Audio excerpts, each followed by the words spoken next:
That's strangely close to Daniel Jones from the Giants. Daniel, is that you? Beat the Chiefs. Show me. If the Broncos and Russell Wilson can show me that they can beat the Chiefs, then I will start believing. The crowd up. And so are this defense, and Kansas City won't snap the ball again. The Denver Broncos have beaten the Kansas City Chiefs. Dave Montgomery on the Lions, former Bear, gonna make this his revenge game for sure. David Montgomery gets the touchdown that ices the game. No! And there's a flag. There's flags. There's flags. There's flags. There's flags. Snap. Hold. Kick. Denver wins! Denver wins! Let's go! They open. No! What happened? Oh shit. Good morning. Welcome to the first episode of Only Football's NFL Breakfast Club. Kyle and I are going to be talking a lot of the top headlines in the NFL. Brian Callahan fired from the Titans. We're going to talk a little bit about that. We're going to talk a little bit about why Harbaugh thinks that the Ravens are still a playoff contender. We're also going to be looking ahead at some Week 7 matchups and talking about Kyle and I's favorite matchups. Thanks for joining us. Let's get it.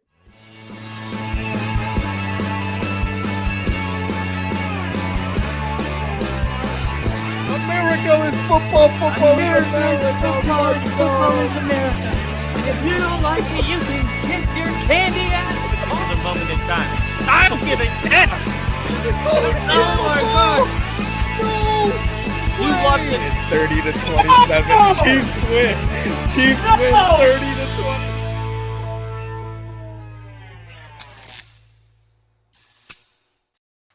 Woo!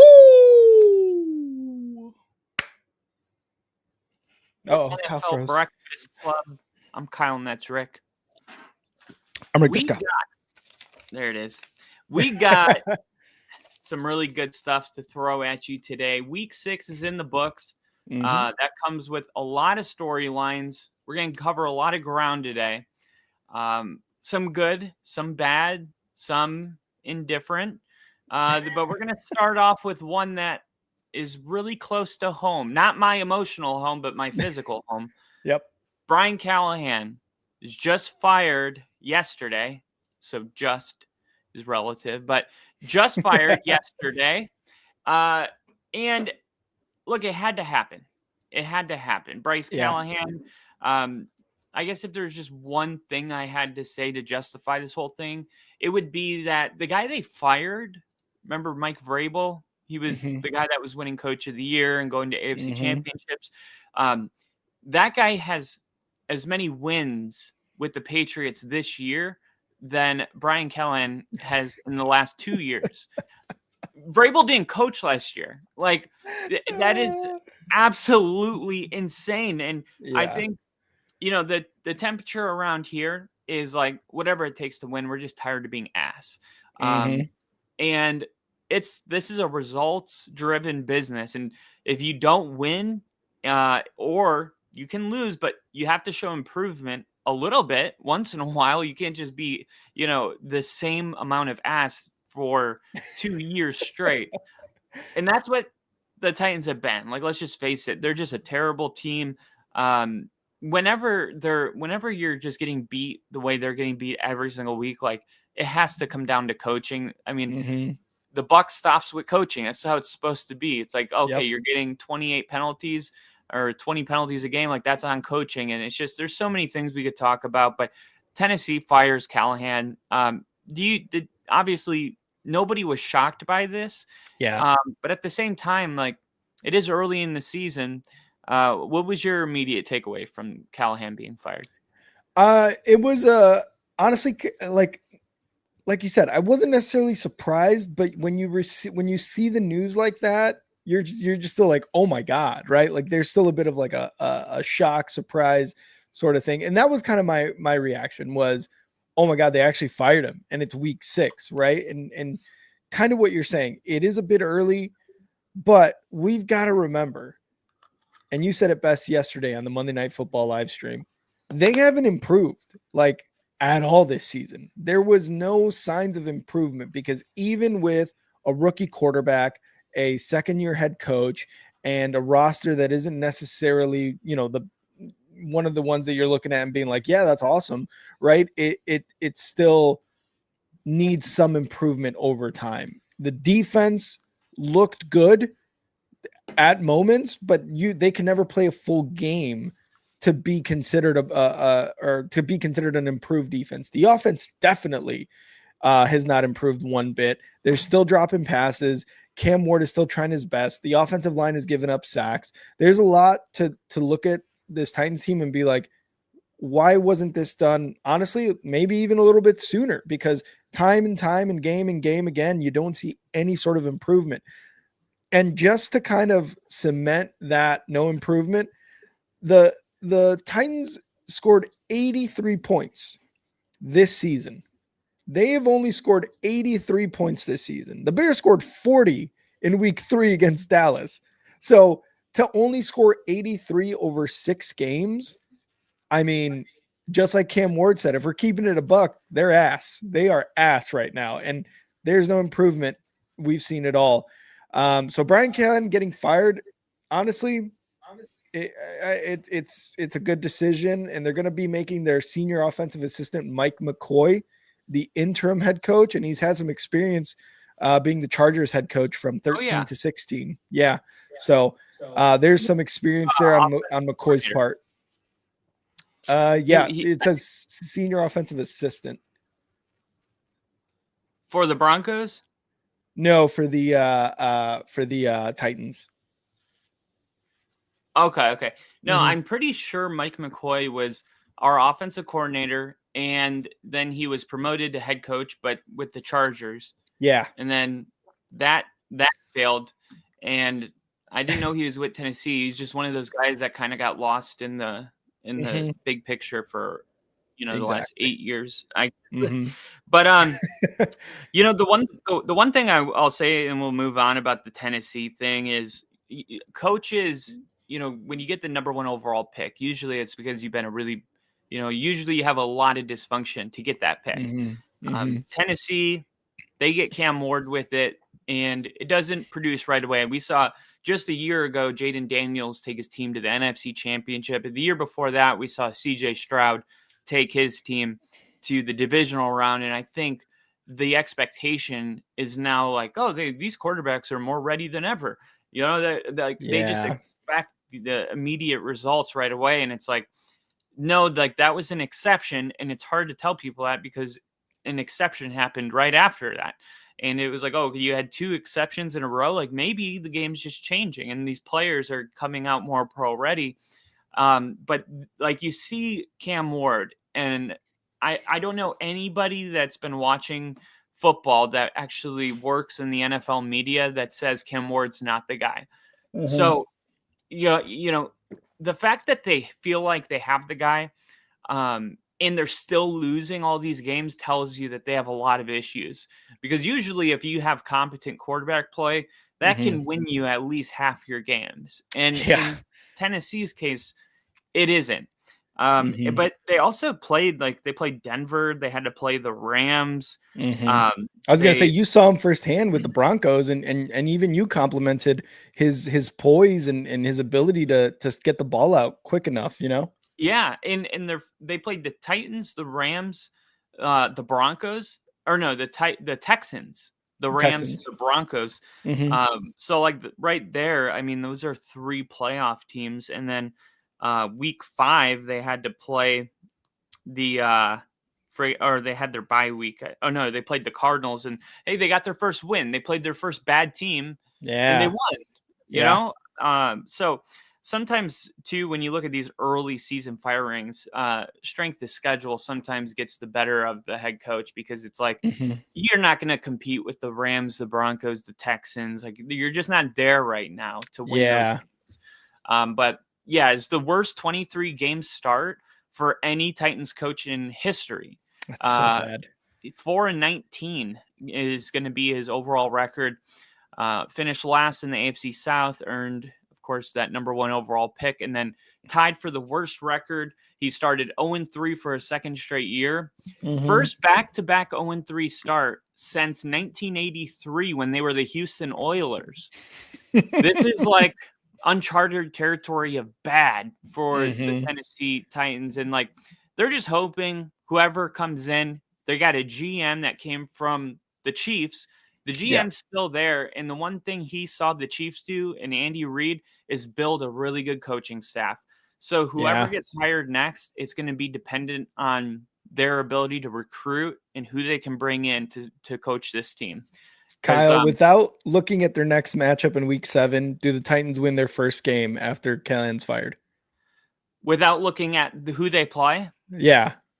Just I usually, yes. Like, okay. Statistically, when you fire your head coach or bench your quarterback, you're more likely to win. It's like it's a one game boost, and the team just like rallies around that quarterback or that coach. So I would say yeah, but it is hard because if they play a top 7 team, I'm going to say it's not enough. But yeah, I feel you. But if they play like a Cardinals again, like I would take the Titans, a team like that. But, true. Yeah.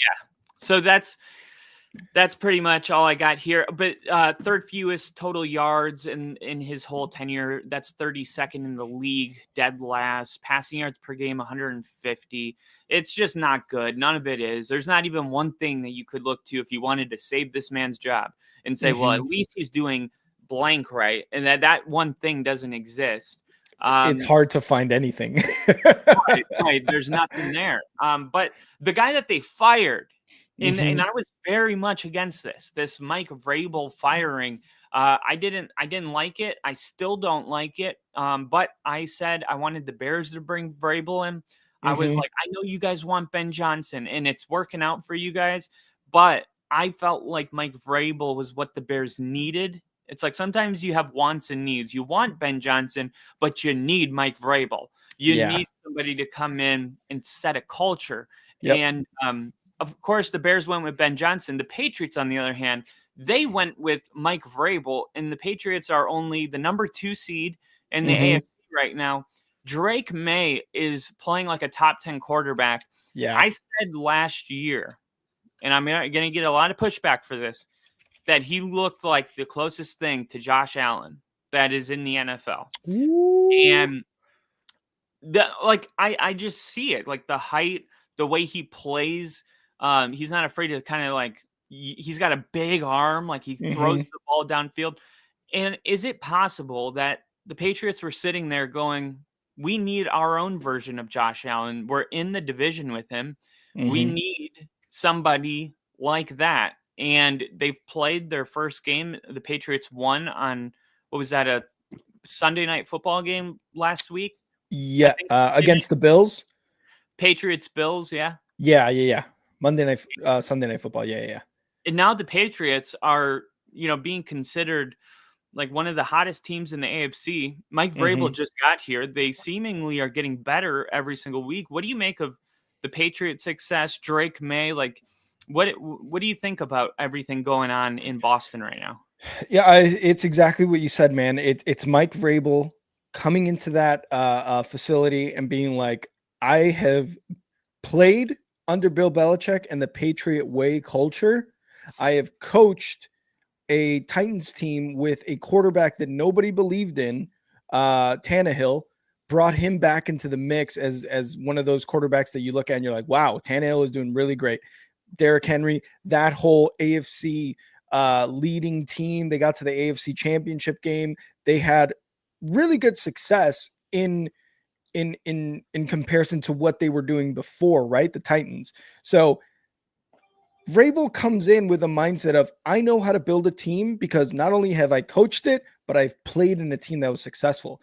And second year of Drake May, you get rid of Gerard Mayo, which, I think everybody thought that was the right move. And whether or not it was the right move, you had Mike Vrabel there to bring him into the Patriots. And I think Robert Kraft was like, you know what? I have to make this move. And credit to Robert Kraft, because we say it on this show all the time. Once you have identified that what the decision you made is not working or it is not the right fit, you cut loose, and you cut loose right away. And that's exactly what Robert Kraft did with Gerard Mayo. Now, yeah, it sucks for Gerard Mayo, but look at where the Patriots are now. I'm positive there are no Patriots fans complaining about Mike Vrabel coming in as head coach. What's his name? McDaniels coming in as offensive coordinator. And this team at 4-2, a complete 180 from what they were last year under Gerard Mayo. And yes, it was just a few games, but it's still a culture that is being built under Vrabel with Drake May at the forefront. And these guys like Stephon Diggs, who was kind of like forgotten after his injury with the Texans and then brought in with the Patriots, and Boutte and Christian Gonzalez. You're starting to see that there's a culture being built, and Travion Henderson too is going to be a part of that, where Patriots fans are like, okay, this might be the second coming of the Tom Brady, Bill Belichick dynasty. And Bills fans and Dolphins fans and Jets fans hate to hear that. So, they're leading the AFC East right now, which is not something that I would have expected during the offseason. I had them finishing last or third in the division during our division predictions. And look at where they're at now. They're sitting atop the AFC East with a 4-2 record, beating an AFC East rival for the first time in a long time. The Bills we saw, in week 5. So this success is a culmination of players and coaches and organization all on the same page with the same mission and doing it by executing wins and getting to where they're at now, beating their rivals, man. It sucks because I'm sure Bills fans have been waiting to be atop the AFC East for as long as they have been. And then you see Drake May and Vrabel just running at you. And they're like, no, give us this time. Be good. Not yet. Like, we haven't won a Super Bowl yet. Exactly. I saw a Bills fan that had that comment. It was so funny. It was it was a Patriots fan, and he was talking to a Bills fan, and he said, he's like, surely you guys won a Super Bowl while we were rebuilding.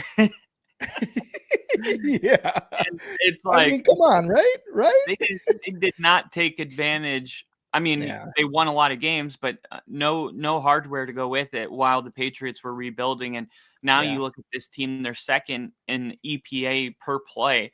The Patriots are a top 5 playoff contender per analytics, whether you're talking about advanced metrics like him throwing the ball, turnovers, offensive yards. Like they're killing it in all of these categories. And I'm going to give some rare flowers to Josh McDaniels. I don't know if Josh McDaniels deserves credit or if Drake May is just so good that he's the first quarterback that Josh McDaniels hasn't destroyed. Because he's not that coach. Yeah, that's like all Josh McDaniels does is just ruin quarterbacks, whether it's Carr, what was it, Tebow or Jay Cutler? Not Tebow, Jay Cutler. Yeah. He just has a really bad track record. And I was wondering how that was going to go when Vrabel brought in McDaniels, but Vrabel's kind of like a no BS guy. So if Josh McDaniels was getting out of line, you trusted Vrabel to put him in his place. But what do you make of Drake May's success with Josh McDaniels? The one thing Josh has been doing, I've noticed on these deep balls, he's got the tight end or the running back running a chip on the edge rusher. That's allowing for an extra, second to sit back there, which has turned into these big time plays downfield. So Josh McDaniels is drawing up plays for Drake May to have more time. But yeah, I mean, we know Josh McDaniels, pretty intimately at this point. This is kind of a good thing, but what does it say more about Josh McDaniels or more about Drake May to you? Oof, that's a very good question. If Josh McDaniels was the head coach, he'd probably be like, you know what? Let's trade Drake May. Let's bring in this Mac Jones guy. He looked good in San Francisco. About that Flacco guy. How about that Flacco? A really grizzly veteran. Let's bring him in. It's tough because McDaniels has done this time and time again as an offensive coordinator, obviously with the Patriots. his head coaching stints have just been completely disastrous. And like you said, it's a good thing that he's just an offensive coordinator. Some guys are just really good at that one thing. And Vrabel, for the most part, is very good at being a head coach. So like you said, if Josh McDaniels ever got out of line, Vrabel's like, dude, I got you this job. I can get you out of it. Right. So he's definitely the culture setter, and he's definitely the one where the buck stops here, right, with Vrabel. Because Josh McDaniels, we have seen, is not a good head coach. But I think this is a great partnership between Josh McDaniels and Drake May. You know, you had mentioned the comparisons of Drake May with Josh Allen, and Bills fans hate to hear it because they're like, no, Josh Allen is one of a kind. But Josh McDaniels is also drawing up an offense which is like just a really good one for Drake May right now. And I'm sure as Drake May goes along, plays more games, has more years in the NFL, you're going to be able to do some more things with that. But right now, Josh McDaniels and the entire scheme and the strategy that they're creating for Drake May is working really well. And they don't really have playmakers, right? Like Kayshon Boutte and Stephon Diggs. Stephon Diggs 3 years ago, you're talking, oh my God, this is a major pickup for Drake May. Kayshon Boutte, I don't know, like not necessarily wide receiver one material yet, but you see that connection starting to grow. And then you bring in Travion Henderson, and then that offense is like looking a lot better. Obviously, you invest in the line. So again, the strategy which Josh McDaniels is calling plays as offensive coordinators is a huge compliment to Drake May's abilities, and you've seen it. He is doing really well, and just stats wise, 1,522 yards, 10 touchdowns, 2 interceptions. Interception rate of 1.1%. Like that is beautiful. Yep. And this might actually get Josh McDaniels another head coaching job. Just kidding. I doubt it. But he is doing a really good job. I think you've got to credit both of these guys. One, with the strategy on Josh McDaniels' side, and two, on the execution by Drake May. It's just a really good pairing here. Yeah, and I think too, when we're going to go back to Sunday Night Football here, not 2 weeks ago, but Sunday Night Football last week, the Detroit Lions and the Chiefs. This game was really important. Now Kansas City they were favored to win this game, and I didn't understand it. I was like, okay, everybody collectively has the Lions at number 1, and I mean, it didn't matter where you looked, the Lions were number 1, and then the Chiefs were outside the top 10. Yet everyone agrees that the Chiefs are going to win. So what are we doing? Like, I don't understand. And the Chiefs ultimately did win a 30-17 game, but I see this all the time where, like I said, the Chiefs Jaguars game, on Monday night before this, the Jags were. I felt like the Jags and the Chiefs were like right neck and neck. Watching them play, I was like, there's things you like. There's inconsistency at times. And then it's like the Jags win at the very end of the game. And then the Jags are in like the top 7 and the Chiefs are 16. And I'm like, well, wouldn't they be neck and neck? It's not like the Jags blew them out or anything like that. And I feel like it's just the power rankings have become so like win-loss record dependent, where like instead of evaluating the team, we evaluate the record. And I just disagree with that way of doing it. Because now, like, what do we do with the Chiefs? Do we throw them at number 1? They just knocked off. I mean, you wouldn't have done that with Denver when they beat the Eagles. The Eagles were at number 1 until Denver beat them. So, like, before we talk about this specific game, what do you make of like the power rankings? Like, is it about like who you beat? Should you replace that team, or is it more about the record to you? Like, where do you think the Chiefs land with this win? Are they top 5 now? Man, it's tough to say because they are at 500, and I know that right there was record dependent, what I just said, but yeah, 100%. And I think it's a combination of your record, how you've won games, and who you've beaten. And this isn't to say that, teams with an easy schedule, you kind of look at and you scoff at and be like, oh, you've only beat the Panthers and the Saints and the Browns. Those are your 3 out of your 4 wins or something like that. Like, we've said it on the show again multiple times. Like, the schedule is a schedule, and this is still an NFL team. you put the worst team against the best college team, the worst NFL team is probably winning 10 out of 10 times, right? So this is still competition at the highest level, regardless of who you play and where they are in terms of rankings as well. Whether you are going to weigh a Browns win less than a Bills win or an Eagles win or a Lions win, that's totally up to like the subjective nature of the individual, right? I think it has to be a combination of that. It has to be a combination of your record, how you're winning, like I don't want the Bears to keep winning games in which they are, have to go down the field in a minute and a half and kick a field goal to win it. And I'm sure that's not how anybody wants to live. Because we saw the Vikings a few years ago win a ton of those games, get into the playoffs, and then get blown out. You know what I mean? So like a lot of this stuff has to be a combination of how you're winning games, who you're playing, like how is your competition? Like I think that does have to be a small percentage of what we're saying in terms of rankings. And, I just think the biggest factor in that is how are you winning the games? Is your defense really good and your offense kind of stinks and your defense is kind of getting these takeaways? Okay, maybe you are a really good team because you still are in games and your defense keeps you in games. Are you a shootout type of team where you are putting up 40 plus points, but then your opponent is also putting up 40 plus points? And it's like, who has the ball last is going to win. And in terms of the Chiefs, I don't think they should be a top 5 team yet, but they are creeping back into that conversation with a win against the Lions, because the Lions, like you said, they were number one, and they were number one on my rankings for sure in terms of teams in the NFL.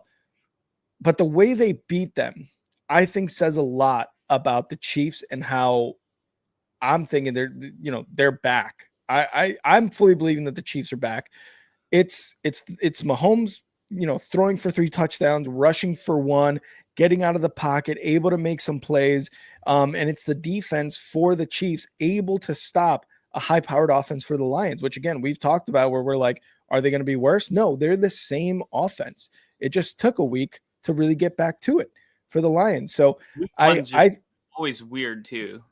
Exactly. Yeah. And in week 1, again, it's all up for grabs week 1. I just think the Chiefs are definitely on the up and up. And I think the Lions, I think they're going to be fine. I think they're going to continue to play that they have been, how they have been.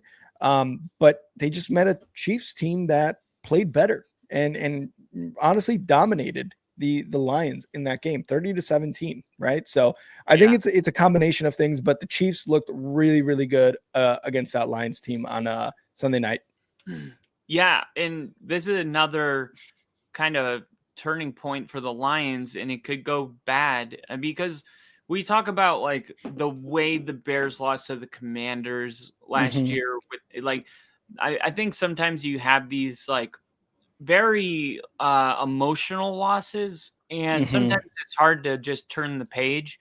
I trust Dan Campbell to do that, but this was like, it felt like whenever you see somebody getting in a fight and it's like, your mom would always tell you like, don't stoop to their level, like, just be above it. Like it felt like at times like you're watching the Lions play and like, for instance, the Chiefs, I believe, were able to get in the Lions' head and to make the Lions play a style of football that's they just weren't themselves in this game. Like the Lions come out on the opening drive, they're moving down, they ate like 9 minutes of clock up, and they get down and it's 4th and 1, and you already know what the Lions are going to do. And I love it.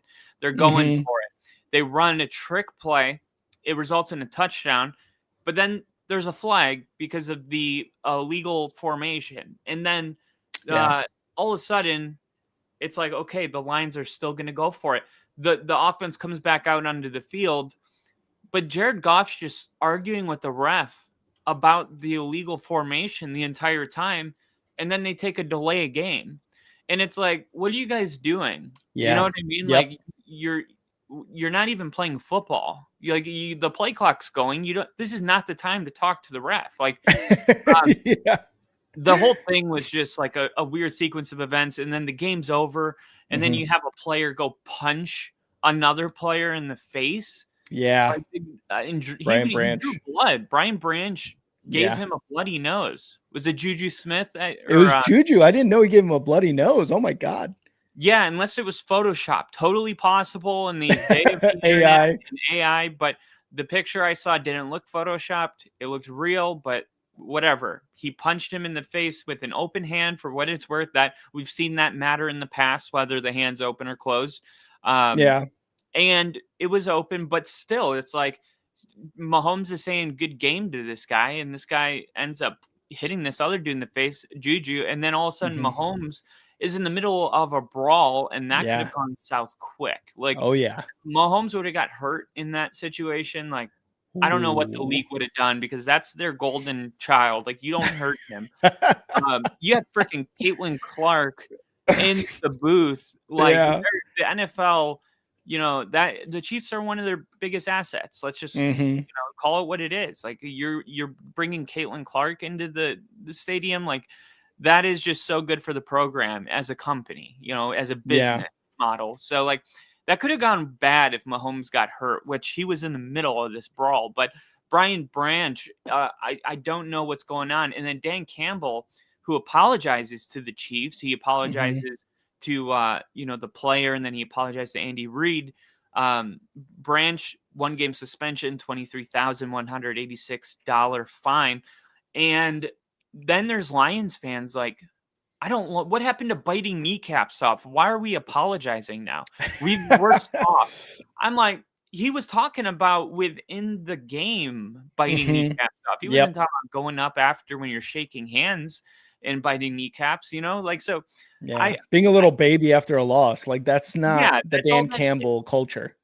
That is not the Dan Campbell culture. And Dan has a really good culture, and that's not it. And that's Mhm. exactly what I'm trying to say is like from the arguing with the ref and the penalty and then the fighting, it's like the Lions, it's like in Coach Carter when he goes, we talked all week about coming here and playing our game. Right now, Mhm. you're playing theirs. Yeah. And Yeah. it's like I felt like the Lions were not even playing Lions football at some point in this game. They lost their identity, and Mhm. now they have no Brian Branch.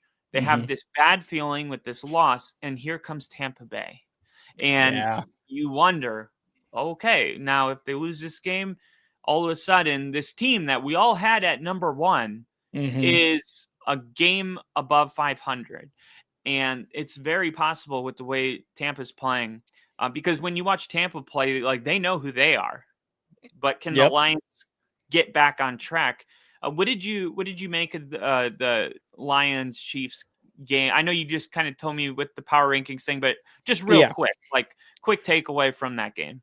It was a really good game. In the first half, it seemed like it was going to go back and forth. I thought there was going to be a lot more points scored, and especially more on the Lions, 17 points. Not necessarily what I expected from the Lions offense. And the Chiefs looked good. There were some drives that stalled, but it seemed like every single offensive drive that the Chiefs had, they were moving the ball downfield, and it looked easy for them, like what we've seen with the Chiefs in the past, right? Between 2019 and 2023, where it was like this offense looks like it could go up against any defense and score 30 in every single game. So it looked really good. Obviously, the after game stuff with the punching and everything, it's a frustrating loss because you got spanked on national television, Lions players. And that's why Brian Branch, I think, acted out the way he did. But the game was a really good national view for the Chiefs to be like, hey, we're still here and we're coming back into the NFL. There's no, window closed, dynasty over for now type of talk. Look, we just destroyed the Lions. We're back in the spotlight. So that was kind of my takeaway from the game for sure. Yeah, and we talk about Lions lose next week. They're 1 game above 500, and I think the 2025 season through week 6 has Mhm. showcased unprecedented league-wide parity right now. I mean, Yeah. we're seeing a lot of unpredictable outcomes. We're seeing a really good balance in tight standings. You look at the NFC North. everybody's neck and neck in the NFC North. You look Yeah. at the AFC West, the Chiefs are now 3-3. The Chargers are only got 2 losses. The Broncos only have 2 losses. Mhm. I mean, I could go division to division. It's truly there's only one division that's like kind of doing their own thing, and it's the AFC East with the Bills and the Patriots, Yeah. Jets and the Dolphins. Which I will pat myself. I predicted this. I had the Jets finishing last, the Dolphins finishing, and if they could both finish last, I would have done it. And Yeah. then the Patriots winning 10 games, being a playoff team, and the Yep. Bills winning the division. I don't remember if I had the guts to go Patriots 1, but I know I flirted with it. I'll have to go back and check the Yeah. tape because I wanted to do it, but I don't think I quite got there because of just what we saw from the Bills. But overall, like the NFL it hasn't been like this for a while, and I had to actually go check the data on this because I was like, okay, I'm noticing something. Now, in the last couple of days, I've noticed the whole world is starting to notice. But 3 Yeah. days ago, when I felt this way, there wasn't a lot of information on the internet about it. So I just looked at how many teams had 4 wins or more by week 6 this year. And it was like 13 teams. And if the Commanders would have won, it would have been like 14 or 12 and 13. And then Mhm. last year I checked it out and there was 10. And the year before there was only 9 teams. So Wow. it's true. Like we have like 5 to 6 extra playoff teams that we normally don't have. Yeah. And that's what we have right now. And it kind of reminds me of in college football when the NIL thing kind of started taking off. Yep. College football became very balanced where it was like, okay, now Alabama's not going to just mop the floor. All of a sudden, Virginia, Alabama's a good game. It's like it just University of Indiana is ranked 3rd overall. yeah, What? I love it. I absolutely know. love it. I think Yep. it's so great for the program. The only people that struggle with it are people that were just really happy with the ability to exploit their players and dangle a carrot in front of them so that they Yeah. could win national championships. But I think if you're a good person, you like it. And that is Yeah. so broad.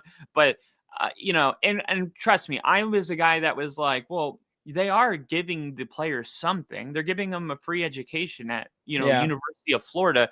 Mhm. That's not nothing. But I Mhm. understand the other argument of like, Mhm. yeah, but they're selling jerseys and like, come on, they're making millions of dollars. Johnny Yeah. Manziel is one of the best stories. Like the Texas A&M, they weren't even in the SEC, and then Johnny Manziel shows up. They go into the SEC, and only a year later, they're Mhm. rebuilding Kyle Field with like $100 million upgrade to the Yep. stadium. That's Yep. because of Johnny Manziel and the money he brought and the attention. Mhm. Like he put that team on the map. Money For good. Manziel. Exactly, dude. Mhm. Everyone was doing this. Drake was making rap songs about him. Like it was a phenomenon, Yeah. And should this guy only be compensated with a Texas A&M education? Like, okay, no. Like that's obviously not true. But I digress. Mhm. The NFL this year has turned into the NIL college version, and everybody's balanced. And I think it's as simple as there is so many great quarterbacks in the league. And I'm gonna ask you a question that is probably gonna blow your mind because I didn't tell you I was gonna ask you this, but How dare you? this is gonna be one of those questions though that you're gonna go, holy crap, I never thought about that because I hadn't either until 3 days ago. Is it possible that the NFL is going to get to a point because of the 2023 or 2024 draft class where 6 starting quarterbacks came in and essentially took their team, made them playoff contenders immediately? Yeah. Is it possible that we're approaching territory where a really great quarterback class is about to come out and there's more quarterbacks than there are needs for quarterbacks? There's Ooh. only 2-3 teams that need a quarterback, but there's 6 quarterbacks that should be selected in the first round. Yeah. We've never been there before in the NFL. I feel like we're Mhm. getting close to that, and I haven't heard a single conversation about it. Yeah. But I think that ties into this league-wide parity. Why is everyone so Yeah. good? Everyone's got a good quarterback right now, so everyone's got a chance to win. But what do you make of all that? I definitely never thought about that, Kyle. So that's actually a very, very good question. And Can we get there? I think so, because like you just mapped out, right? 2-3 years ago, we had 5 less teams that were a legit playoff contender versus right now, where we have however many teams with 4 wins, however many teams with just 1 loss, yada, yada, yada, etc. I think that can happen because with the parity that we see now in the NFL, because of that 2024 draft class with quarterbacks that, are starting for their teams and making them playoff contenders, like you said, I think that can grow, because even looking ahead for the next draft, guys like Carson Beck, possibly Drew Aller, although he's out for the season, guys from Indiana, I forget the quarterback's name, in Nebraska, these guys are going to be coming in, and like how Caleb Williams and Bo Nix and Jane Daniels did for their teams, they're probably going to do the same for whatever team picks them up. 3-4 years down the road, we may be looking at kind of what you're saying, where there are 2 to 3 good quarterbacks, maybe even more, that come out of college, but the need isn't there in the first or even second round, where you have teams who are like, we've got our guy. Now we've got to build the offensive line. Now running backs have become a more of a hot commodity, whereas we saw a good stretch there where taking a running back was in the first round was kind of like frowned upon. I mean, there was a bunch of not hate necessarily, but criticism about the Atlanta Falcons taking Bijan, and we see how much Bijan plays a factor in the Falcons offense. So I can absolutely see that, but it's kind of a wild conversation, because you think of like teams, and I could probably think of like 3-4 teams right now off the top where I'm like, they need to get a quarterback next year. But with the 5-year deals that these quarterbacks are getting, you've already got 6 teams from last year, right? The Falcons, the Bears, the Broncos, the Commanders, the Patriots, and the Vikings, who have their guys in place. Obviously, JJ McCarthy's been hurt a little bit, and that's why they've had to start Carson Wentz. But the rest of the 5, that's their starters, and they're all doing really well. So I can see, with already established quarterbacks like your Josh Allen, your Joe Burrows, your Lamar Jacksons, that makes 9 total teams, almost a third of the NFL, that have their guys, just off the top of my head, right? That have their guys at quarterback. So I can absolutely see like 4 quarterbacks who are really, really good coming out of college in about 3-4 years. One of them, maybe 2 of them, gets picked in the first round, and the other 2 maybe late second, third, possibly even the fourth, because the need for quarterback isn't there. And again, like you said, it's because they're starting to become a really good balance between all these NFL teams. And we had mentioned before, a lot of these quarterbacks are already coming out NFL ready. I mean, we saw Caleb Williams, Jane Daniels, Bo Nix, and I believe that's it, last year, all start the first game of the season for their teams. Fast forward to this year, those 3 plus Penix, JJ McCarthy, and Drake May all started week 1. So whether you give them a year coming out of college, they're going to be ready for the most part right now in their first game in the NFL after the preseason and all that. So the parity is going to be there, I think, moving forward with whatever quarterbacks come out. And like you said, I can definitely see the first round of the NFL draft in 3-4 years be like 0 quarterbacks taken, and you see offensive line, defensive ends, possibly even running backs and wide receivers, right, going in that first round. And you won't see a quarterback taken until mid-second to early third. Yeah, we saw Cam Ward and Jackson Dart were the only 2 quarterbacks selected in the first round. NFL Draft Buzz gave Jackson Dart an 87 grade at quarterback. But you look at the positional rankings for 2026, there's 1, 2, 3, 4, 5, 6, 7, 8, 9 quarterbacks, or 8 quarterbacks with an 87 grade or higher. Wow. And that's pretty insane. Right now, Lenoris Sellers out of South Carolina, is the number 1 ranking. He has the physical tools and development. Wow. He's like a Jalen Hurts plus skill set. Yeah. Then you got Oregon's quarterback, Dante Moore. You got, was this Utah, Fernando Mendoza.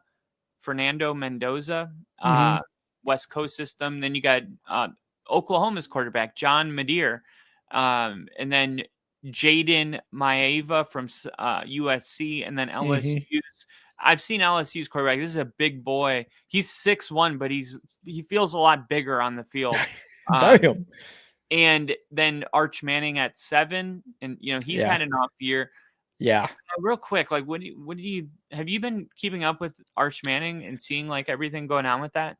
Not necessarily watching games or like any highlights, but I've heard that right now, he's been pretty bad, and he's definitely staying another year at college. Like, he's got to take whatever he's learning, the what's the word, the adversity he's facing right now this year, take it into next year, and then be like, all right, I'm going to get drafted by somebody next year, but it's not going to be this draft. But yeah, Peyton Manning always said at the very end of his career, one of the best like career decisions he made was staying an extra year at Tennessee. And that was like Arch Manning, you go and do his uncle for advice. Manning's like, you got your whole life to be in the NFL. You only have right now, like, this is special time. And Manning's not one to, and obviously he's not hurting for money, which is a big reason people jump to the league. It's like, hey, I need some money. Like, Arch Manning's good. Trying to get a milli. He's somebody that I could see not only staying next year, but the year after. I think Arch Manning is going to be around Texas for quite a while, because this year isn't working out. Next year, let's say he gets on track, starts playing good ball, falls short. He's going to try to win the Natty the year after. Yeah, for sure. But yeah, a lot of parity in the NFL. And I'll ask you this, and we'll move on. With the parity, what's the most shocking team right now, do you think? Like, when you look at the way things are going, like, who's the team? It could be a good team that's bad. It could be a bad team that's good. Is there anything that is just like totally left field for you? I'm going to give you 2 left fields for me, and that's the Colts and the Giants. The Giants, the Giants are 2-4. Let's not put them up there and be like, oh my God. Yeah. They're going crazy or whatever. And such a good win though against the Eagles. I know it really was. And with Jackson Dart, Dable making that switch again, realizing Russ ain't the guy. I'm going with Jackson Dart, my first rounder. Best decision he's made. I said they should have done from the jump. Yep. And I think a lot of NFL media would have agreed with you, right? It's like, go with Jackson Dart, man. He seems good in the preseason. And they're 2-4, but they are a very surprising team in terms of like how they've won and how they're winning, with how Dart and Scatterbo are just like this like duo that reminds me of like Caleb and Rome or Nix and Cortland Sutton, right? Where it's just like these guys like each other, they like playing with each other, and it shows on the field. The other one to me is definitely the Colts. We had them last, if not third in the division, at least for me during our division predictions. And here they are number 1 in the AFC. What's that? I had them number 1 in the AFC. Yeah. All right. And here they are 5-1 with Daniel Jones as their quarterback and Steichen really being like, all right, am I on the hot seat? Cool. You know what I'm going to do? I'm going to go with my veteran instead of Anthony Richardson. Anthony can't complete a 5-yard flat route. Richardson as my quarterback. So those are the 2 biggest ones. And in terms of teams that really surprised me in being bad, I think I got to go with, the same AFC South, Houston. They got rid of Laramie Tunsil, and you were expecting that the guys that they brought in, I forget who they brought in from the Vikings alignment. I thought CJ Stroud and that offense would be a little bit better with what's his name? Collins. Nico Collins. Yes. Thank you. And the running backs and all that offense kind of healthy, but you see they're 2-3 right now. And they got a win against the Ravens last week, but they still don't look like they could take on any team in the AFC or even NFC for that matter, some of the top teams, and win convincingly. So in terms of like out of left field teams, it's the Colts and the Giants on the positives, and then Texans on the negative. Yeah, good teams that are a little worse and bad teams we thought are really good, and that's kind of what's created that parity. All right. When we talk about good teams that are bad, I think my biggest is the Baltimore Ravens. I mean, the Yeah. Ravens are a team that was like, okay, they were already loaded. And it's like, how did they get better by adding Jair Alexander and DeAndre Hopkins? It's like, of course, like, yeah, they're better. I can't believe it was possible, but somehow the Ravens are even better. And Derrick Henry looks amazing. And then you come out week 1 and Derrick Henry's running for 150 yards and you're just like, oh my gosh, he's getting better. And it's like, yeah, this is probably everyone's number 1 team or number 2. And then the Ravens end up giving up 16 points, I believe, in the last 4 minutes of that game. Yeah. And losing in a heartbreaker to the Bills. And now they're 1-5. And they are just like, they are really sliding. Now you had some playoff hopes even with all this. Like, I have to tell you, Lamar Jackson hasn't been playing, which is a huge reason for the 1-5 record. He's missed the last 2 weeks, and he was going to always miss those games because they have a bye week coming up, and they're going to try to use that. And then against the Bears, he'll make his first start again.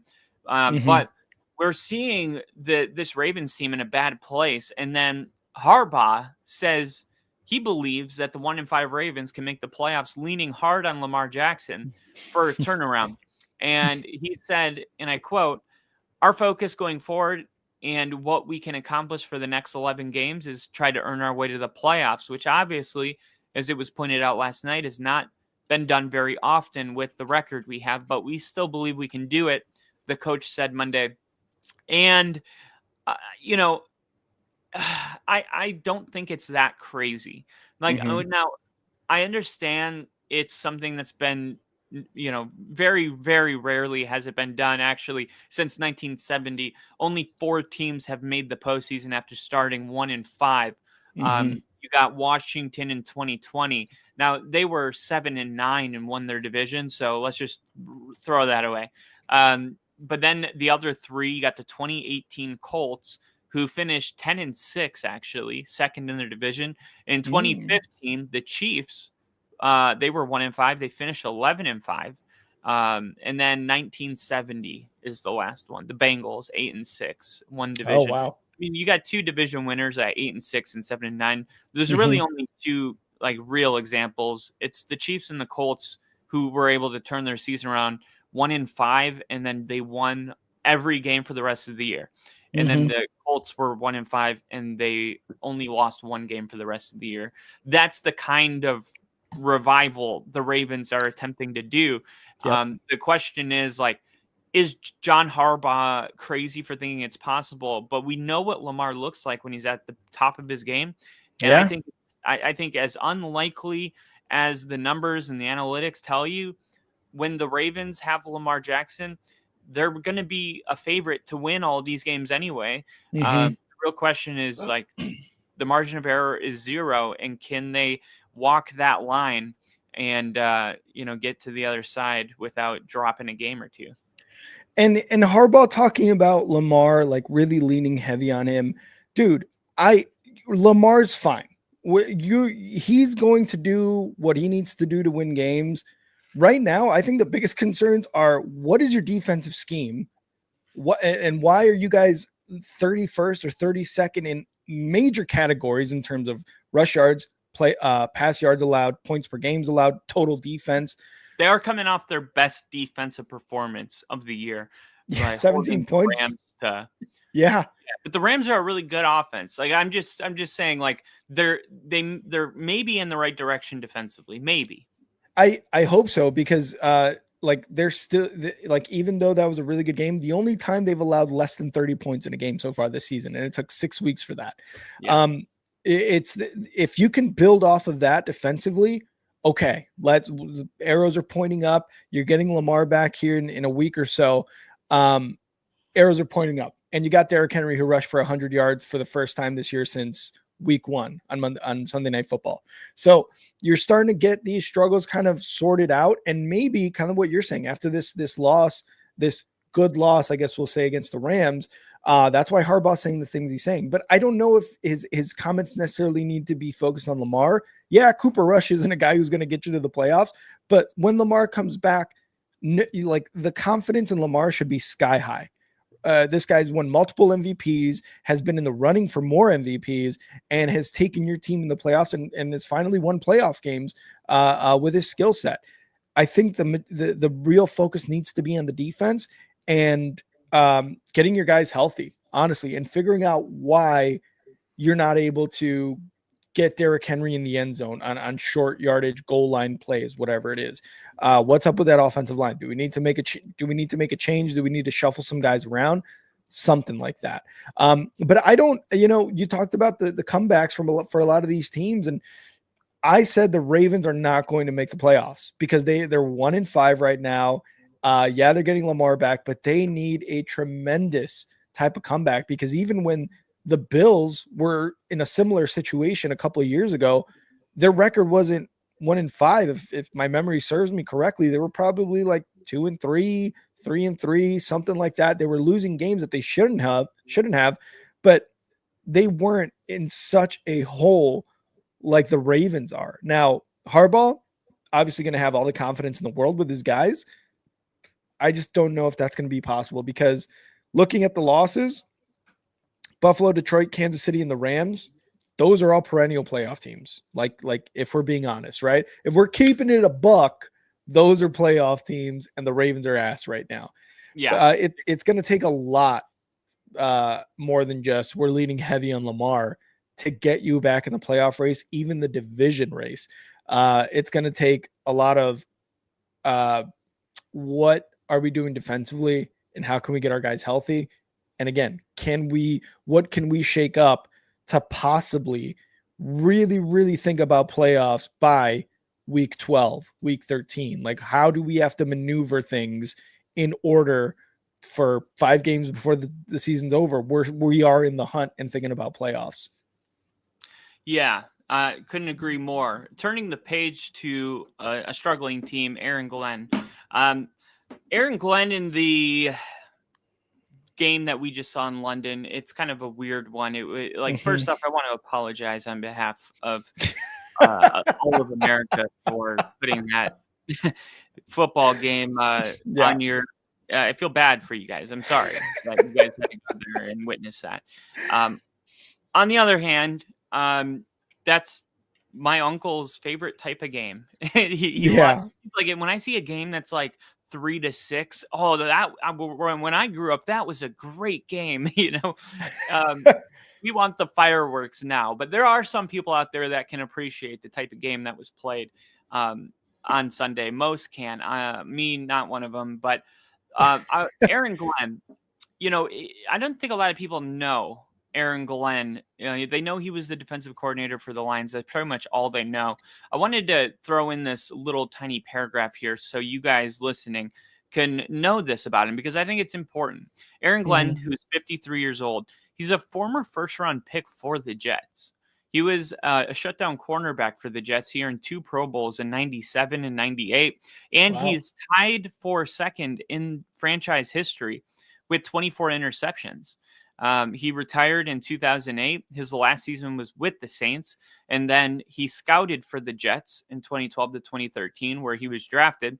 And then after that, he earned a coaching assistant job with the defensive backs coach with the Browns for 1 year. And then he turned the page and went to coach under Sean Payton as the Saints defensive back coach from 2016 to 2020, contributing to a top 10 defense before joining the Lions in 2021 under Dan Campbell, where he built a number 1 ranked defense in 2024. And keep in mind, Dan Campbell was under Sean Payton as well.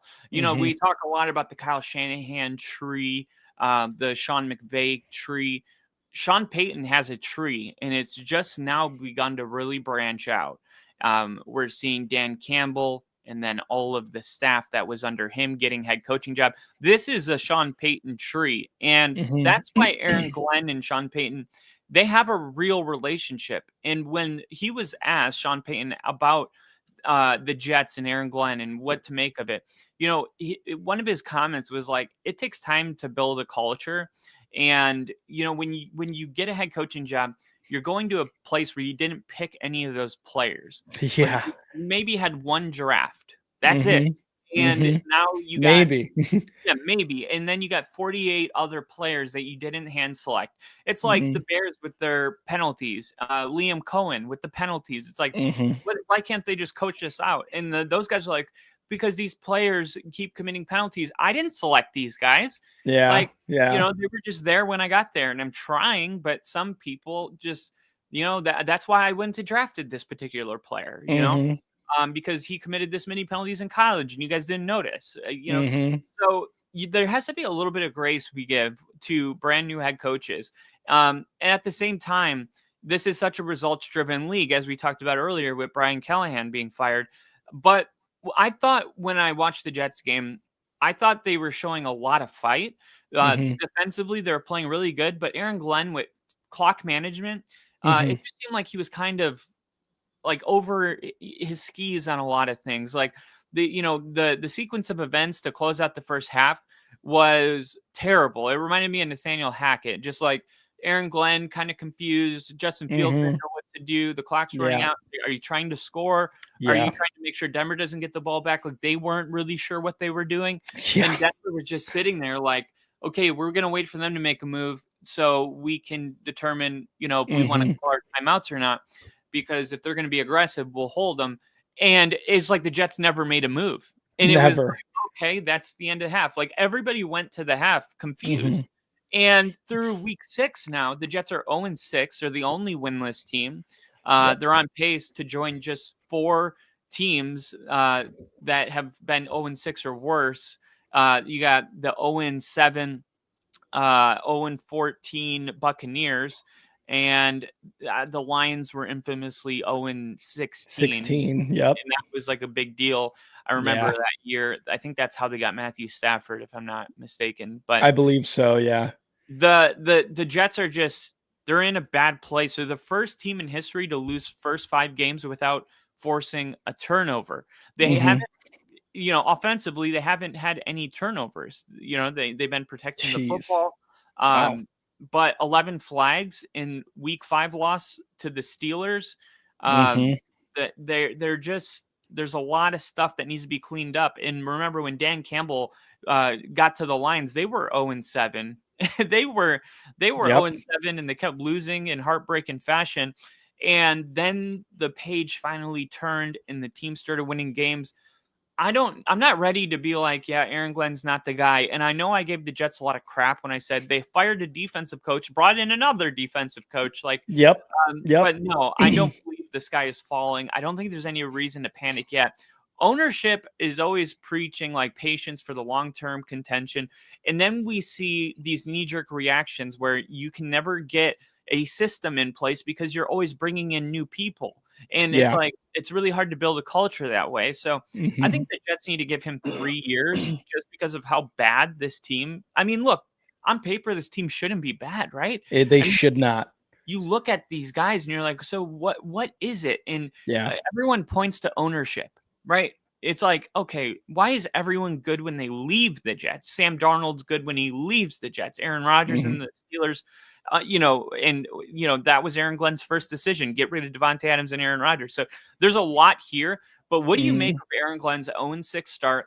And, what do you think of like, those are the kind of decisions that people are starting to wonder with the way Fields is playing. Week 1, it looked like a great decision. Like he played a great game. And then since then, they lost and they lost to the Steelers in that week 1 game. Yeah. And that could have been a win. That could have been their only win of the season. Yeah, and they wanted that one, going against Aaron Rodgers. So, what do you make of Aaron Glenn, the state of the New York Jets, and his 0-6 start?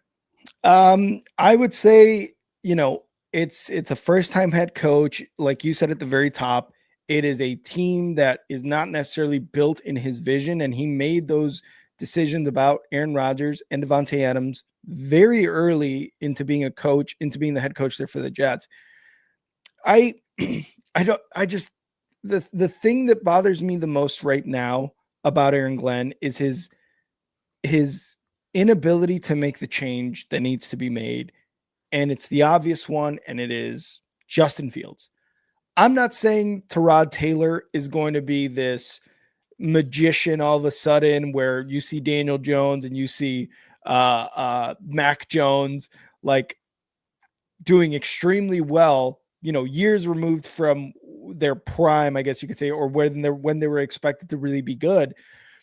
But it's going to look a lot better than -10 net passing yards against the Broncos. Credit to the Broncos defense. They sacked Fields 9 times and they were able to put him in a really, really bad situation there at quarterback. But Cam Ward, rookie, first game of his NFL career, had a much better game than 6-year NFL veteran Justin Fields. Aaron Glenn needs to make this decision, and he needs to make it now. And fans are pissed because this is how you start off sour with your fans. And Jets fans have been through a lot. It's just these are the decisions that you need to make as a head coach, where it's like, hey man, Justin, look, game 1 of the season, not bad. Everything after, dog shit, right? Like it has been bad. Like it is like I'm reading an article right now about, the pressure that he's getting from fans about making the switch. And it's like, yeah, it's malpractice. What he's doing is keeping Justin Fields out there. And again, on paper, this can he pick it? Who do they want to switch to? Tyrod Taylor, like anything but Justin Fields. I feel like Justin Fields gives you better ceiling than Tyrod Taylor. I don't believe it. I would be down to go. I mean, look, if they keep losing, they're going to have to. There's no choice. Oh, yeah. Yeah. But I think he'll give you an initial bump. But look at how Fields played in his first game. Like everyone looks good at first, and then it kind of settles back down, and it's like, yeah, Tyrod Taylor's not the answer either. I mean, I get what you're saying, but I feel like Jets fans acting like that's the squeaky wheel that needs the grease, is Tyrod Taylor needs to be the starter, is a little delusional. I think, though, I don't think that they're necessarily believing that is what's going to make this Jets team a 10-6 team by week 16 or whatever. But I think that there needs to be a change. I think there needs to be something, because as a Bears fan, I've dealt with this a lot. Why are we going with Mitch? Why are we going with Justin Fields over here?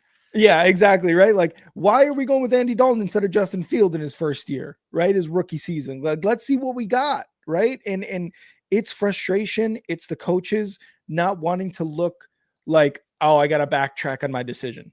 Can I interest you in Kirk Cousins before the trade deadline? That's a good one. That's a good Kirk Cousins. Would a Kirk Cousins going once, going twice? Yes, to the Jets. Sold to the Jets. Does that not make the most sense? Would that just, unless the Jets are intentionally tanking, why in the world is Kirk Cousins still not a Jet? That makes no sense. I could understand why other teams, are deciding to go with their. Why is Kirk Cousins not a Jet? Why? And I think it has to do with his contract, but I think the Atlanta Falcons are in no position to be like, you got to take a chunk of his contract. No way. The Jets are probably like paying at quarterback. Exactly that too. They gave Justin Fields, I think, $16 million for 2 years, and it's like, why? He's never proven that he is starter material. Yes, he went 4-2 with the Steelers last year, but he's not a starter. He is not. I'm sorry. I was going to say, it's not that much. I mean, it's $8 million a year. Well, you're talking in a league where top quarterbacks are getting 50. It's not, Justin Fields is definitely in that tier where it's like, he is a backup with upside. And if he has a good agent, he's going to sell that upside and get an extra $4 or $5 million. And that's what happened. I mean, I don't think if you said $25 million, I would be like, okay, why are we in that? But getting $8 million a year is like, yeah, it's flirting with overpay, but the upside is exciting. He's an exciting first-round player not too long ago, and he's very gifted.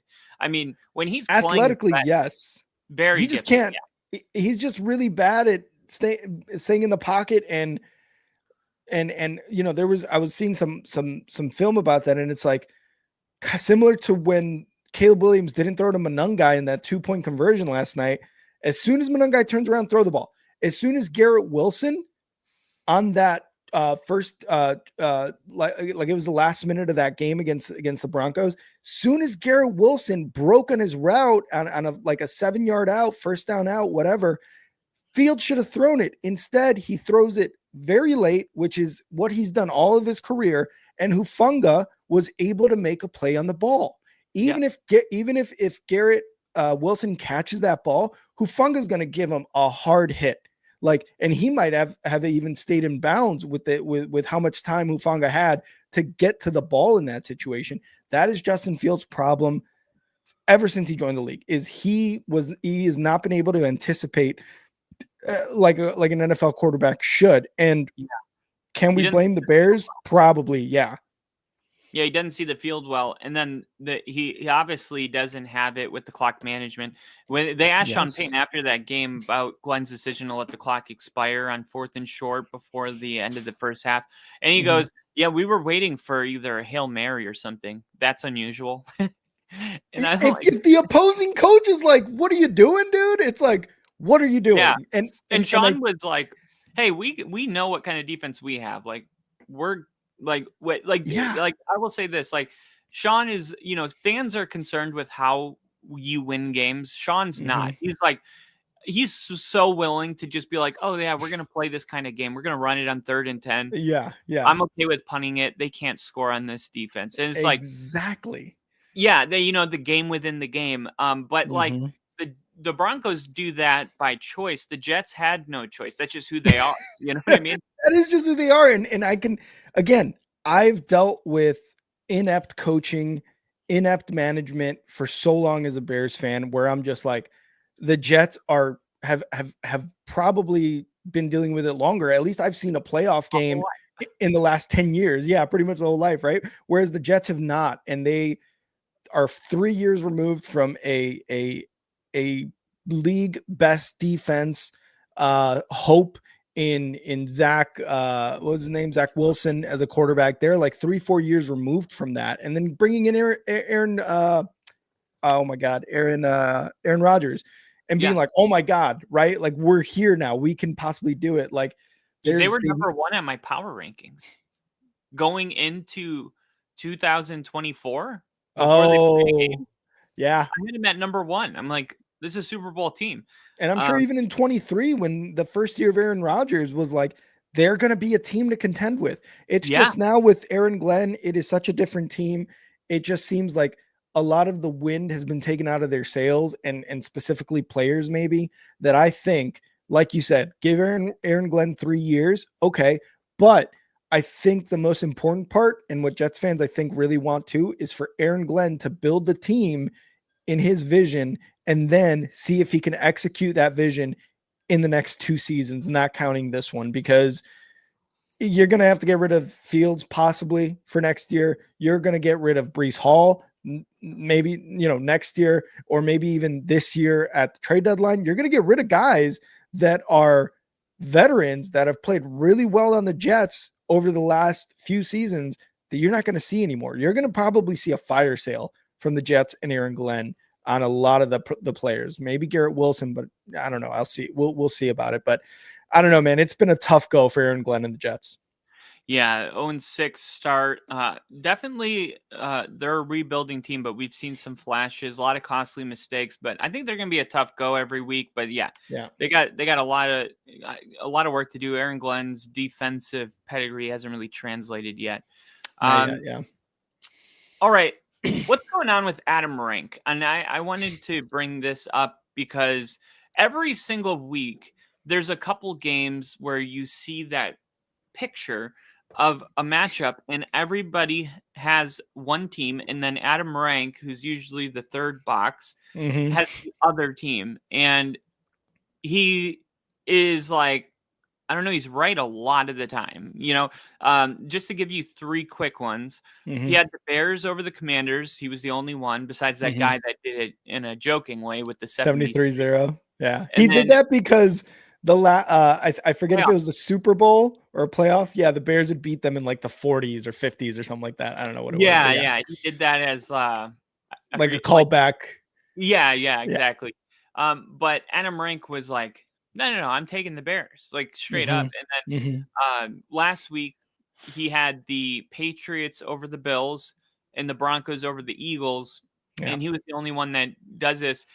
Do you think, like, my opinion on it is that it's not a joke, because I had the Broncos over the Eagles and I had the Patriots over the Bills. So like, I know I'm not joking. You Hmm. know, like, Yeah.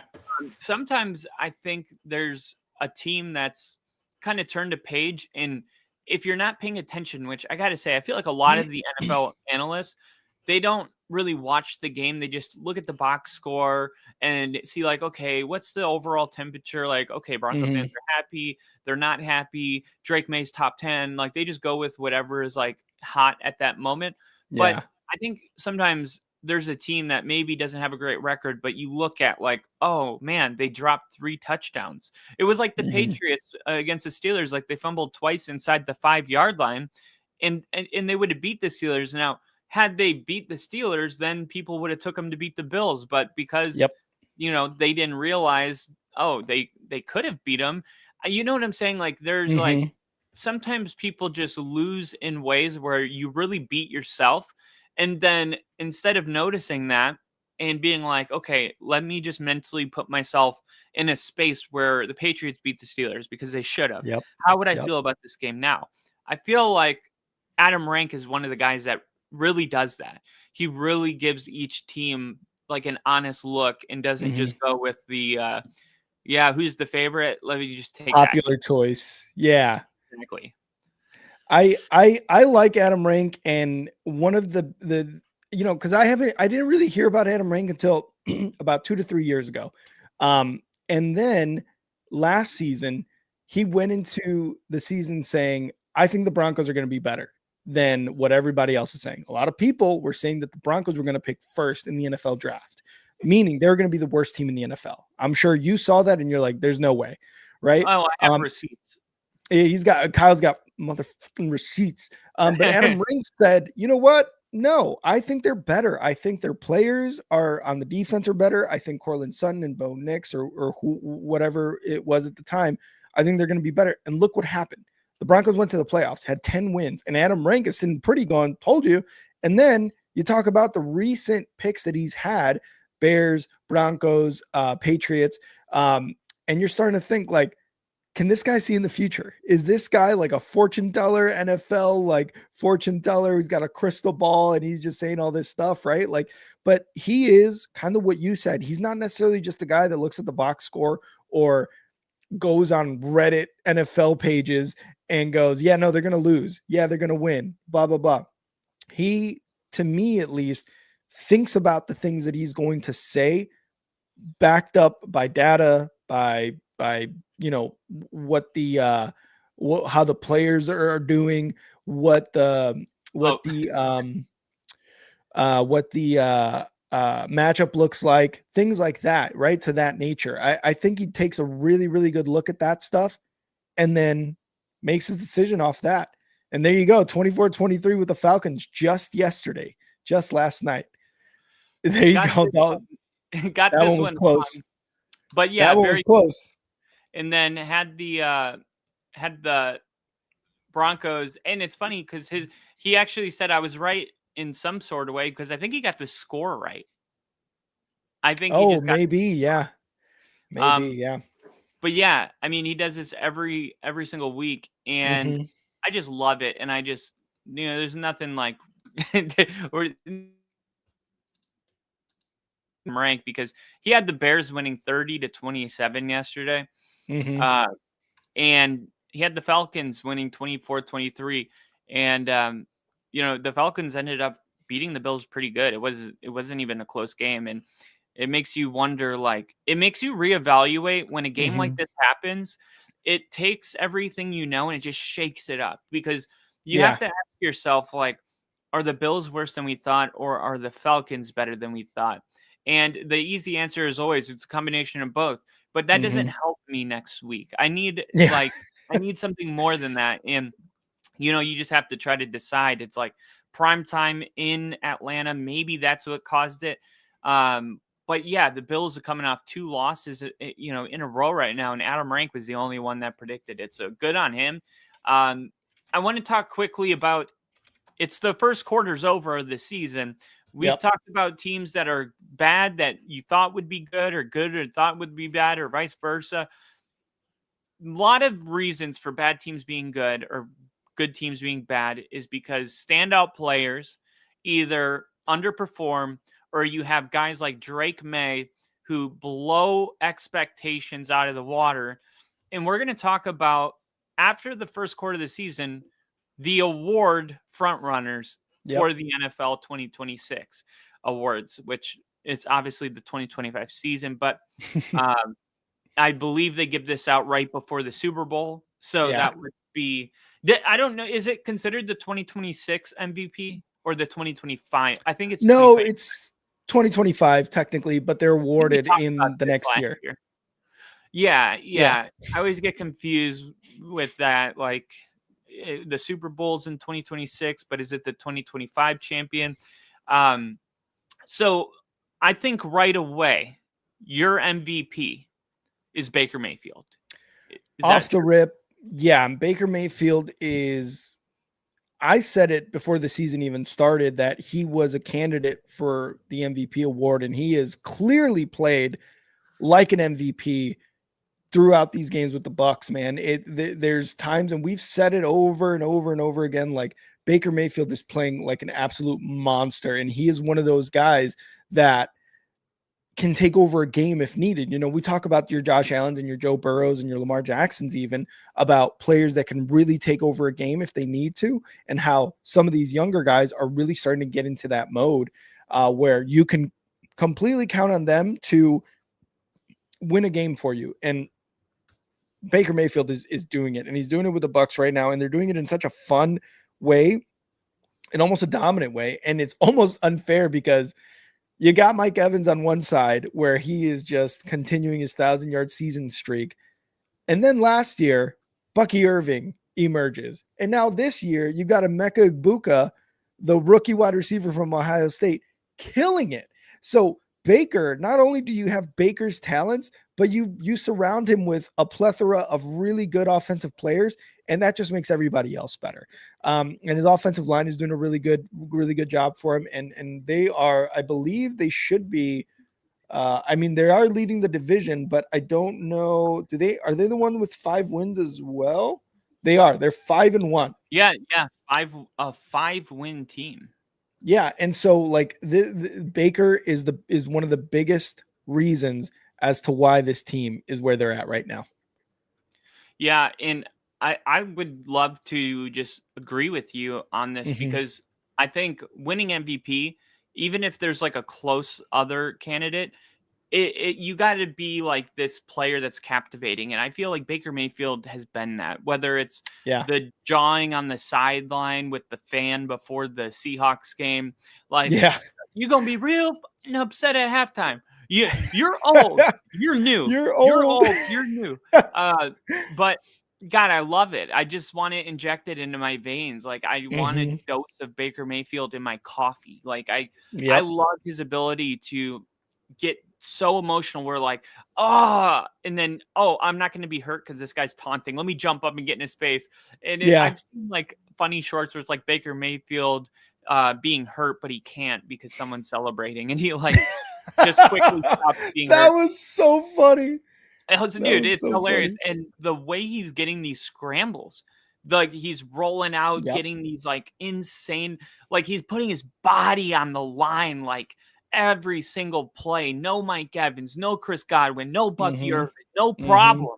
I'm Baker Mayfield. I feel like he's a Dan Campbell quarterback. Dan Campbell was he might not realize it, but he was born for Baker Mayfield to be his quarterback. And I love Jared Goff. I do like Jared Goff. When watching Sunday Night Football, I'm like, Jared Goff is so good. And I just feel like he doesn't get talked about enough. The throws he makes are unreal. The anticipation he puts on them in the ball placement over and over and over. It's just, I guess it's boring, but it's amazing to watch. But Baker Mayfield is just that type of player where it's like, you're going to get those gritty wins out of him. And I think right now he's just running away with the MVP. Now, I would be remorse if I didn't bring up Daniel Jones, because Daniel Jones is maybe playing at the highest level of any quarterback right now. And if I would have told you that Daniel Jones was going to be MVP in if I would have told you when Baker was with the Panthers that in 2025 the MVP race will be between the Baker Mayfield and the Colts with Daniel Jones, you would have been like, okay, the future's weird. You know what I mean? Like, where's Lamar? They're 1-5. Okay, well, what about the Chiefs? No, not a good year for the Chiefs. Not yet. Nope. Wait, okay. What about the Bills? Drake may just beat them. What? It's like it's just everything we knew is gone, and I love it. I mean, you look at Jonathan Taylor. He's going to be my offensive player of the year guy. Okay. I think so too. Yeah. Jonathan Taylor's definitely earned offensive player of the year so far. Do you have a guy for that? I agree with Taylor. I also want to throw in James Cook, running back for the Bills, because the Bills didn't have a running game for the longest time. James Cook comes into the mix. Now it's not all on Josh Allen. Yes, Josh Allen still takes over games, but James Cook is a great compliment, especially given the fact that the Bills now have a really good running game. So Taylor for sure is up there, but I do want to give the flowers to James Cook and maybe even Puka Nacua. I know he's battling an injury right now, but man, he is insane with the amount of catches and the yards and just how crucial he is to that Rams offense. Yeah, it feels like Puka Nacua just continues to do this every single year. Yeah. But the way the Colts are playing, you got to give an award to either it's got to be either Daniel Jones or Jonathan Taylor. And what's crazy is like Shane Steichen could potentially win Coach of the Year again, I think. Would you agree with that? Like Shane Steichen for Coach of the Year? I could see that, and because we have talked about how coming into the season, he was on the hot seat 100%. And now he's proving that he's like, you know what? I'm going to make the decisions based off what I think is best. Putting Daniel Jones in a quarterback and benching Anthony Richardson. These are the decisions that as a coach, you want, as a fan, you want your coach to make. And Shane Steichen is looking really good right now with his decision-making at 5-1 atop the AFC South with Daniel Jones as his quarterback. I also want to give a shout out to Mike McDonald from the Seahawks. Last year wasn't great. There was a lot of struggles there towards the end of the season for the Seahawks, but now they are 4-2, tied with the Rams and the 49ers for the lead in the division. And that defense for Seattle looks extremely scary. And the offense looks really good with Sam Darnold there as well. Yeah. And do you got any other coach for like Todd Bowles? Would he potentially be somebody that you would consider with like all the injuries that they've gone through, yet they're 5-1? I can absolutely take that into consideration. Absolutely. What about Liam Cohen, with the Jags this year? Because I will say, to Coach of the Year, you have to have two things. You have to have a major injury to your franchise quarterback, but you still salvage your season. Yeah. Or you have to be a very bad team that flipped and got good. Like those are the two criterias. If you look at the last 10, they'll all be like, oh, okay, yeah, they lost Lamar, but they salvaged a season with Tyler Huntley. Then Lamar came back, or it'll be like, oh yeah, they went from a 3-win team to 11, 12-win team. Yeah. Usually, if you're like a 10-win team back-to-back years, it's just not a big enough story to secure that award. So I don't know if Todd Bowles could win it under that criteria, but Ben Johnson and Liam Cohen. I mean, Mike Vrabel. What about Mike Vrabel too? Yeah. I mean, the Patriots have been a 4-win team for back-to-back years, and they already have 4 wins this year. Yeah, I think all those guys are very good candidates, especially like the not necessarily rookie head coaches, but your Vrabels and your Ben Johnsons and your Liam Cohen's. Yeah. Do you have a defensive player of the year guy? Not yet necessarily. I gotta give credit to Benito with his 9 sacks or 7 sacks, whatever it is this year. He's doing really well. Aiden Hutchinson and Joey Bosa are doing really, really well so far this year as well. I mean, Aiden Hutchinson last year was a guy who was basically the defensive player of the year until he got injured. And Bosa with the Bills has forced 4 fumbles so far this year. And, like maybe the sack numbers, tackle for losses numbers aren't necessarily there, but to force 4 fumbles as a defensive end or defensive tackle, that is huge. That is huge and definitely gets you in the running there. But I do want to give your boy Benito his flowers for sure. I was going to say, like Nick Benito, I mean, if they break that record, and me and Rick were talking about it before we started, they have 100 or they have 30 sacks already.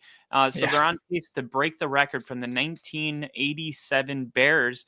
And the team with the second most sacks only has 20. They have 10 more sacks than the team that's in second place. But I think it's very possible that we're going to get this instead. Surtain winning it again. And I don't know if has there ever been a team to have 2 defensive player of the years back-to-back years, not the same player, but if it was Nick Benito this year and Surtain last year, has that ever happened? And it's worth noting that Jonathan Cooper actually leads our team in sacks, and so we have 2 guys that are leading the NFL in sacks on each side. And then you look at Surtain, and it's like he continues like to shut every wide receiver down, whether it's DK Metcalf or not DK, but Jamar Chase or Garrett Wilson.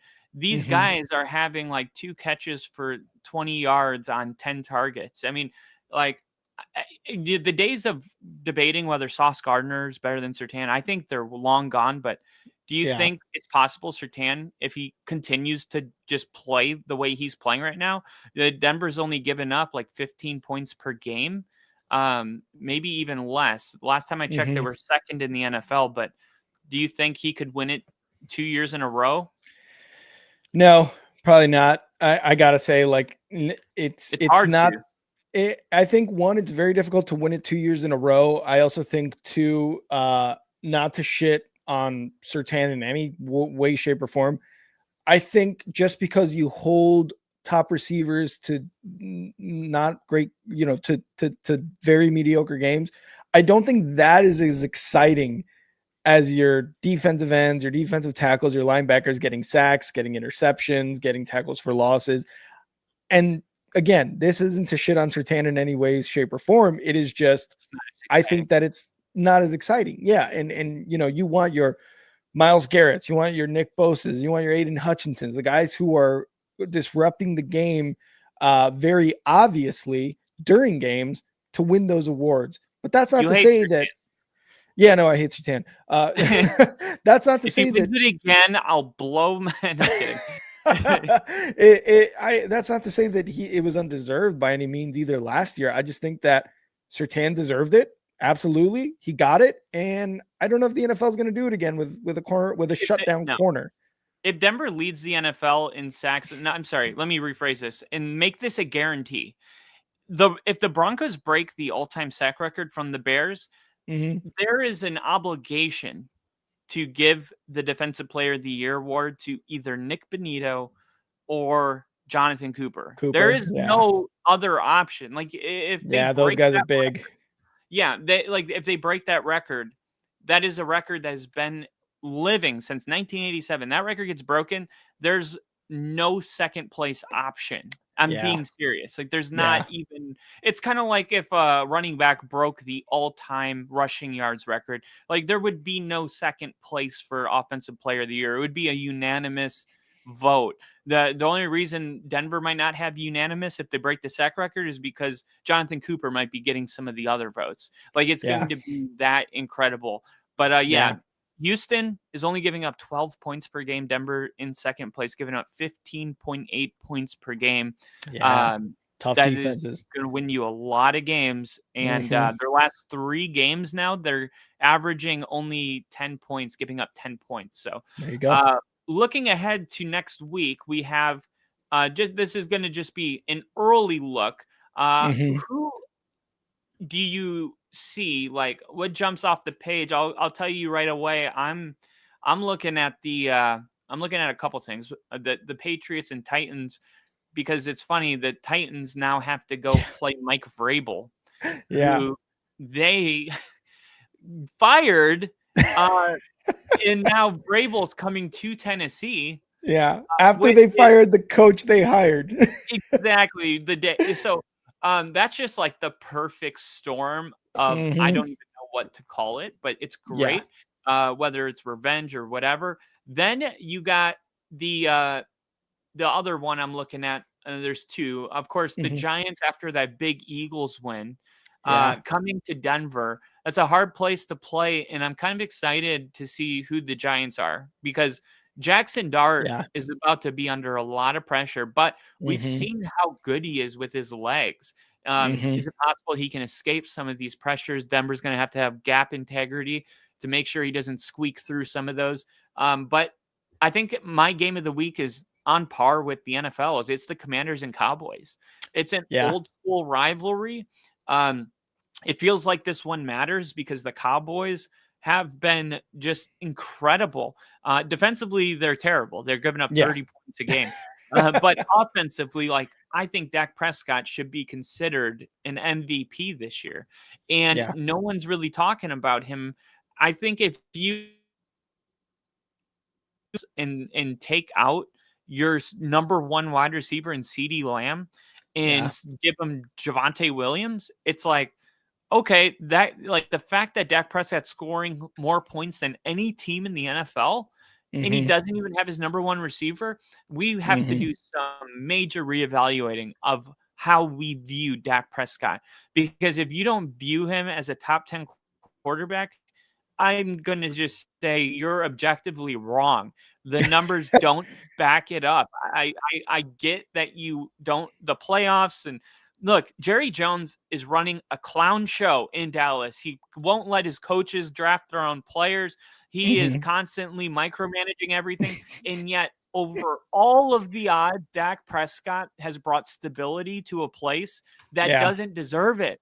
It doesn't deserve stability, yet they're averaging 30 points, 29.7 points per game. That's third in the NFL with Indianapolis and Detroit, who are two juggernauts. And then Dallas, who, because of their defense, unfortunately is not. But Dak Prescott, he is incredible. I'm excited to see them go against the Commanders. They just lost against the Bears. This has got to be, like I said yesterday, it was going to be a fork in the road moment for the Commanders. And this game is going to be huge. The rivalry, the implications for both teams. I'm excited. Yeah, the NFC East is running wild right now, and definitely one of those tougher divisions now with like the emergence of Jackson Dart and the Giants offense and the Dallas Cowboys offense being really good. So Jaden Daniels is definitely going to be looking over his shoulder as well as Jalen Hurts. But I agree with all those games. I love like the storylines behind those. The game of the week for me is going to be that first Monday Night Football game that's part of the doubleheader, and that's going to be Bucs and Lions. Lions coming off a bad loss against the Chiefs, and we talked about the fight that happened afterwards, and the Bucs are looking like a very, very real Super Bowl contender. Like they're going to win their division more than likely if they continue on this trajectory that they're at. And if they can beat a Lions team, you know, you're starting to look at them and you're being like Super Bowl. You're looking at the Super Bowl for those guys. So week 7 may not necessarily dictate what the playoffs are going to be, but there are some really good matchups. And I think this Bucs Lions is going to be one of those matchups where people are watching it, obviously because it's Monday Night Football, but being like, I think the Bucs can do it. I think the Bucs can do it. Yeah. And we'll see how the Lions respond to everything that happened. Yeah, it's going to be exciting. Week 7 look ahead is going to be super exciting, guys. Thank you so much for being here on this first edition of NFL Breakfast Club. Credit to Kyle for the name because he said that name and I was like, that's the one we got to go with. I love that name. It's so great. So I hope you guys, credit to you. Thank you guys, everybody who was here. Hopefully you guys enjoyed the first episode of NFL Breakfast Club here on Only football. We appreciate you guys. We appreciate all the likes. Make sure to hit the like button. Make sure to subscribe. Follow us on X at Only Football Pod and at NFL with Kyle. Thank you guys again so much for being here. And Kyle, always a good time, brother. Always a good time.